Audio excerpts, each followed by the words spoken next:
Ready to go. My name is Garrett Greer, Ducking Car Wash. I'm in Milford, currently building a new location in Seaford. Hope to be open in about 3 weeks. So we started construction back in November. It's been a long, wet winter, and we're almost to the final product. So a little personal background, I'm going to breeze through this. Milford High School graduate, went to Elon University, bachelor's degree, opened Ducking Car Wash in 2006, and now currently working on Ducking Car Wash number 2 in Seaford. People always tend to ask, how did you get in the car wash business? Well, I went to Elon University. Once I moved out of the dorms and got into an apartment, I had to find a job, pay bills, whatever. So I went to work at a full-service car wash called Wheels and Bumpers, which is the car wash to the left. It was probably the best thing I ever did. The owner of that business was somebody that reminded me of myself. Hardworking guy, worked every day, good with customers, real people person. And I took a liking to him, and at the same time, he had a great business, he was busy. And I wanted to own a business like that too. So, 2 and 2 together, I was like, how in the world can I do this on my own? So, over the course of graduating from college, going to work, after college for 2 years, moved back to Milford, 2006, found the way to open my own car wash. So just a couple quick facts about the car wash business. We're a full-service conveyor-operated type system, considered brushless, soft cloth. We're a fully manned operation. We have 28 employees, about half part-time, half full-time. We do recycle our water. 85 to 90% of our water is recycled. And at this point in time, we're washing over 50,000 cars a year. The Milford location, as I said, we opened in '06. Why Milford? I always wanted to find a way to get back to Milford. It was where I was raised. It's where my family is. And there was not a full-service car wash in Milford when I moved back here. I found it was a good opportunity, a good time where Milford was really growing. And so we took a chance, and it's really panned out. Seaford, started working on the Seaford project in 2011. It was a raw piece of land, so it took a real long time to get the project going. Bought the property in 2013, and we started the construction process, which we should be open, like I said, here in about 3 weeks. There's a chart there. I'm not going to get into too much detail, but our target market's at 15-mile radius of where that car wash is located. If you look, other than the city limit, like the incorporated city limits of Seaford, all the other numbers in the Seaford market is just a tad bit bigger. The median income in Seaford's a little less, but we're really targeting the number of people and the car count. There's 25,000 cars that go by that site a day. So that's kind of why we chose that specific location. Here's some pictures. That's like the raw site before we started construction. There's laying concrete, pouring some concrete. This is just like as the process is going along.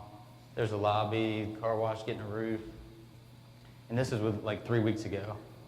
And then of course now we've got more concrete work done and things like that. This equipment was delivered Monday. That's the equipment being installed. I'm not going to elaborate too much on this, but factors of why I wanted to expand. Milford was doing really well. It was financially stable. Wanted to move on, wanted another challenge.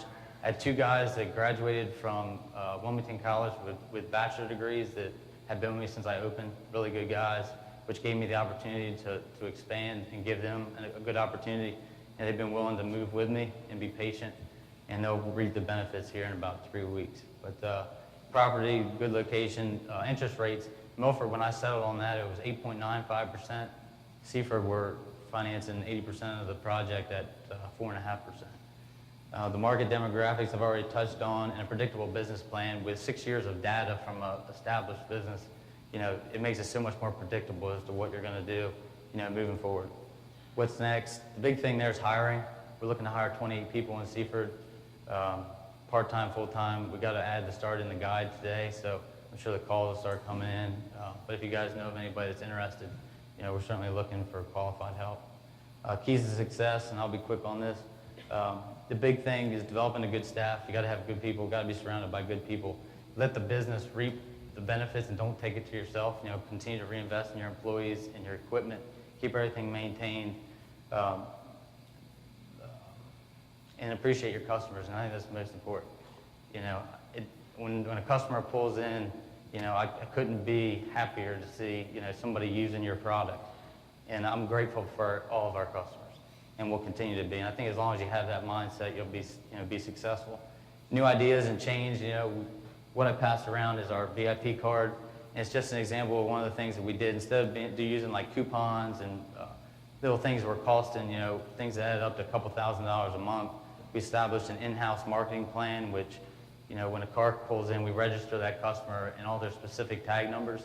And then they're all stored in a database, which allows us to email, text message, coupons, things of that nature. And then we give discounts based on frequency. So the more often you come in, the cheaper your car wash. So if you come back within 5 days, you get $3 off. We give you discounts on detailing services, in-store discounts, and it's numerous things, but it's been really good for us. And we've signed up over 3,500 people since November. And there's just an example of the VIP program. And just one quick funny fact, I guess, is how do you come up with ducking car wash? And it's, I wanted an animal or something for branding and marketing, a logo, and just through just thoughtful, sitting on the couch one night when I lived in North Carolina, just trying to, probably had a cocktail, I don't remember. But anyway, trying to figure out how, to come up with an animal and then a marketing slogan or something like that. And I went to Bermuda, and there was a bar called the Swizzle Inn, and the slogan was Swizzle In, Swagger Out.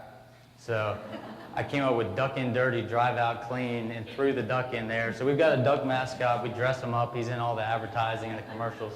And anyway, so that's how we got to where we are. And like I said, we're grateful for all of our customers, and I feel lucky to do what I do. So that's great the story. Great presentation.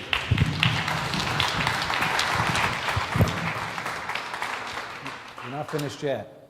Not finished yet. Question and answer. We got to have a little Q&A. Bring it. Great presentation, really, outstanding. I'd like to know your feelings about, the classic statement here is open for business. How long did it take you to get your permittings? Great question. Milford was very easy. It was I guess people like to say shovel-ready project, but it was a former public works, City of Milford Public Works yard. Wawa was coming in, so it was curved out, and there was a 1 acre spot that was pretty much ready to go. So it took us no time at all. Seaford, on the other hand, has been a monster. I mean, it's taken us, I started working on this project in 2011. If that tells you anything. I mean, if you take a raw piece of land and you try to turn it into a commercial property, it's extremely difficult. We lacked sewer. We had water, electric. We did not have natural gas, did not have cable, so those 3 utilities we had to try and acquire, which we were able to do, but there's a major cost involved in it. And the one cost that you don't think about is the cost of time. How much 3 years of spending lots of money and not making anything.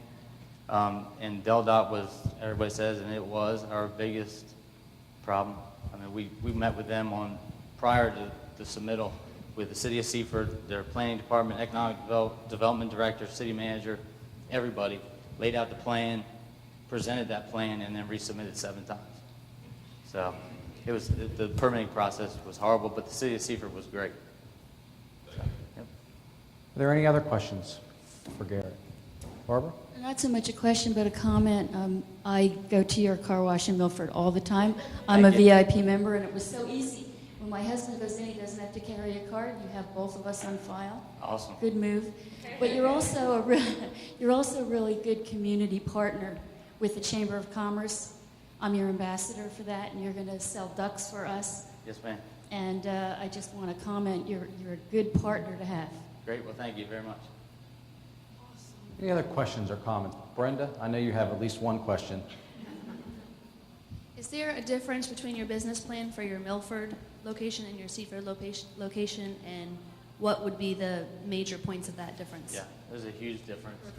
The Milford location, I didn't have really, I had no data, so all it was just a shot in the dark as to what we thought we were going to make per car, how many cars we thought we were going to do, and then kind of a guess at our expenses. Of course, now, and that business plan had us making a pile of money. I'd be retired by now, but it's not like that. The Seaford business plan, I was able to take all the QuickBooks data that we had compiled over 5 or 6 years and throw that into the equation of cost per car and cars per year and all the other variables that go into it, and your debt service, all those different things, and that business plan for Seaford to me I can't wait till after the first year to just sit back and look at the cash flow analysis and just see how accurate it is, because I have a feeling it's going to be really close. So I did a 3-year cash flow analysis. You know, we did starting out the first year with 30,000 cars, the second year with 35,000 cars, and the third year with 40,000 cars, and just, you know, to see how it would work. But Seaford's I hope, it should be a lot more accurate with all the data. Any other questions? Brenda? Congratulations, Small Business Week. A couple of questions. When I think of business success, I think of 3 things. One is sustainability and retention, the other is profitability, and the third is job creation. So with the sustainability and retention, would you talk a little bit about your business structure? I heard business plan, which is fantastic. But with business structure, are you LLP, LLC, are you? We're an LLC. Okay, wonderful. Yeah, we're an LLC. Okay, so- In terms of like stability with employees, I mean, I feel that we're successful because of our help, and our help is still with us for numbers of years because we overpay them. We take care of them. You know, they come to my house at Christmas time. I mean, it's a family environment. You know, like my managers, they've been with me for 8 years, you know, and they get paid before I get paid. I think that's the key to keeping good health. And I think that's why we're successful. So I'm really curious. This is a personal question. So when I go past a car wash, I see all these guys, like 10 of them on one vehicle. Uh-huh. How do they get paid? How do they get paid? Well, I mean, you have to pay them minimum wage. So the starting point, they have to make at least minimum wage and then tips. You know, so we compile the tips at the end of the night, and then I pay out based on the hours that they work. So I have a computer program. I'll take, you know, $400 at the end of the night, compute, you know, who clocked in when, and then distribute the money equally. You know, if you were lazy today, I'll take a couple dollars from you. You know what I mean? If you worked hard, I'll give you a couple extra bucks. So, you know, they get paid at least minimum wage. There's 20 people that work for us, and I think only 2 make minimum wage. So, and that's just a starting point. I mean, you just got to start them out somewhere just to figure out what you've got. Because it's either, usually I challenge them. If they can work with me, they stick around. Usually if they can't, they just quit. So I never have to really worry about firing too many people. It's a matter of, you know, stick with me. You know, if you can, you're going to make it, you know. And so do you have a training plan for hiring? Yeah, we've actually started. We've hired 3 people so far for Seaford. They've started in Milford already. So, you know, we're going to continue to do that and then, you know, move them. It works out good because our high school kids, they only get like 15, 20 hours right now. By the time Seaford opens, they'll be wanting 40, 45 hours. So I can move my new hires down to Seaford, and those guys can take their hours. You know what I mean? So we won't be, you know, skipping a beat, per se. And lastly, do you provide transportation? Do not. Okay. I do I'm just not. curious because in that type of environment, some guys may have to walk to work, and Yeah. that's the perfect job for Yeah, and we do have some guys that ride the bike, guys that walk, but they are required to have a driver's license per our insurance. Oh, okay. Because they're, you know, they have to drive a car at some point throughout the day. Great. I live in Milford. I'll be by. Great, thanks. I have one more. I don't think we appreciate the fact that you recycle as much water as you do. How many gallons of water are you actually consuming? 100 gallons a car. 100 gallons So you a figure car. 10 gallons of fresh, 90 gallons of recycled. I think that's a fantastic statement that most people don't understand when you say I recycle that quantity of Right. water. The other fact, I don't think people understand what the capital investment is in a car wash.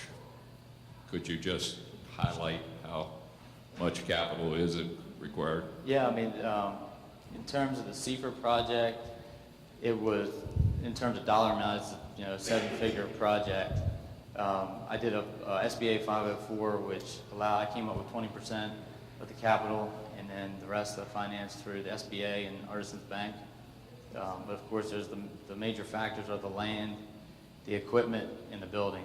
You know, and those are your 3 big items. The land is what kind of has taken me so long. I've got a really good deal on the land, but it was a property that was being taken back through they weren't going through the foreclosure process just to keep the liability off the bank's books. But the day that the bank took it back was the day that I bought the property. And I got it for a very, very good price. But that wait for that permitting process is very, very important to everybody thinking, well, this gentleman waited 3 years for this capital investment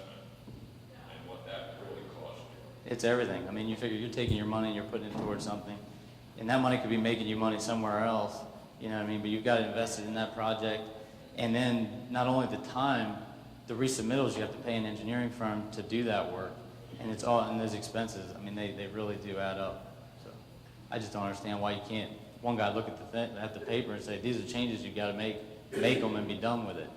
But that's not the way it works. No, it doesn't. I've got a couple questions, and at least one of them is serious. Yes. I'll start with a non-serious one, and I hate to do this, but you've had this name for quite a while. Has it dawned on you, or has it ever been said, the significance of somebody saying, I'm going over to that duck-in car wash? Has it what now? That was, never mind, that's an People call us a dirty dog. They call us, you know, Okay. you name it. Okay, well then I'll let that one go. But the other one I had to ask is, I don't know that I heard you say what is different about what you do to a car or a vehicle, say a vehicle when you wash it. Okay. Is there anything in particular that you do to it that is significant as compared to what competitors may do? Sure. Of course, we're in the full service industry, which in Delaware you don't see a whole lot of them. I think it's because they're just so labor intensive. You know, your payroll costs are half of your expense at the end of the year. You know, where it's so much easier to just put up an automated type car wash and you know, not have to be there and just run cars through. However, so we do have the full service aspect where we're vacuuming the cars out, we're doing the windows, we're drying them off. I think you know, and there are, Rehoboth's got a great car wash, and Chris, I know him really well, and he does a fantastic job. You know, and then there's, of course, some car washes in Salisbury, there's one in Long Neck, and then several in Dover. And as far as what sets us apart, I'm not too sure, but I do know for what we do and what I've invested in are my people and my managers. And there's always myself, I mean, if any of you come through there, I'm out there. I'm out there every day.